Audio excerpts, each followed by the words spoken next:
All right, we are going to work on our 1 point perspective shape drawing.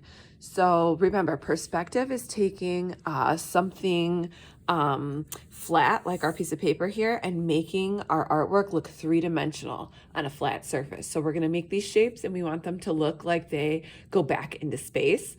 And that's called form. So in art, when you're creating space, you usually use value, which has a dark, medium, and light.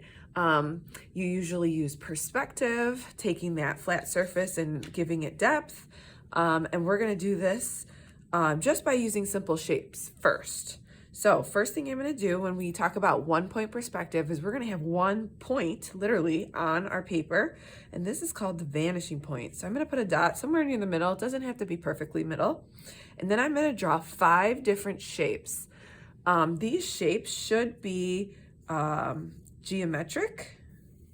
Okay, they should have edges and corners. Circles are very hard to use perspective to make three-dimensional, so we're going to make them, you know, squares, rhombuses, diamonds, rectangles. They can be kind of really whatever you want. They can have weird corners, weird edges, however you're feeling. You need 5 of them. So 1, 2, 3.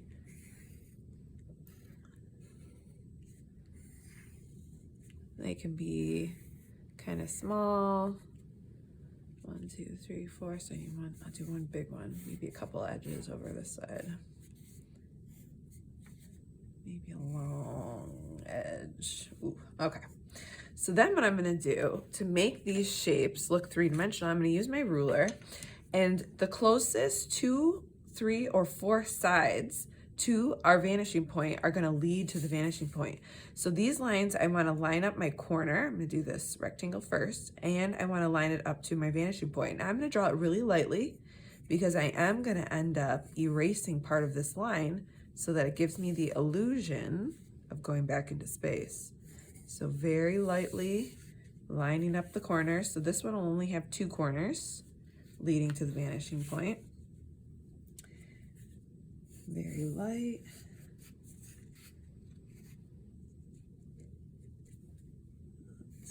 Very light.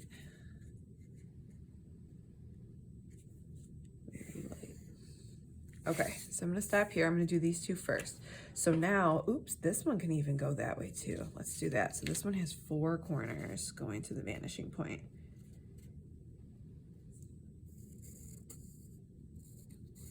Okay. All right, so the next step is to add the sides. So this particular shape, this rectangle, is only going to have, from our view, a top. So what I'm going to do is I'm going to line up my ruler to the top of my rectangle here, and I'm going to slide it up. And then I'm going to put a line between my 2 sides here. So this line becomes a parallel line with this line. Parallel meaning they would go on forever and not touch. So they're lined up next to each other. So now you can see I have the top of this rectangle. So what I can actually do now is I can actually erase the rest of this, and you can see I have a front and a top of that side. Okay, I'm going to do the same thing with this shape. Now this shape going to have a couple different. It's going to have a top, a side, and another side, because we have this interesting angle here. So again, I'm going to line up my ruler with the top, and I'm going to slide it up. Maybe I want this one to be really long this way. So then I'm going to add a line here. So you can start to see here's the top. Then I'm going to line it up with my current shape, slide it all the way out till I meet the line I just drew for the top. Draw a line. So here's kind of a side, right? And then I'm going to line it up with this side, slide it all the way out till I meet up with this line, which is hard to see, but right there, pretty close. And then we have another side. So then what I can do is erase these guidelines. So we don't need those guidelines there. So now you can start to see I have three-dimensional shapes. Okay, so I'm going to go around and do this on all my other shapes.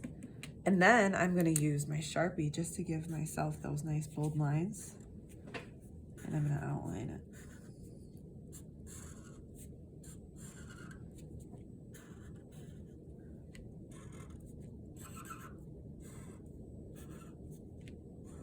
Okay, so making sure I'm always lining up the closest corners to the vanishing point, my little dot here.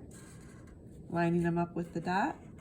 Drawing it very lightly because I am going to erase. I'm going to erase these. And then I'm going to have a three-dimensional shape. And we can add some color here at the end. All right, so I'm going to speed it up and show you the other three shapes.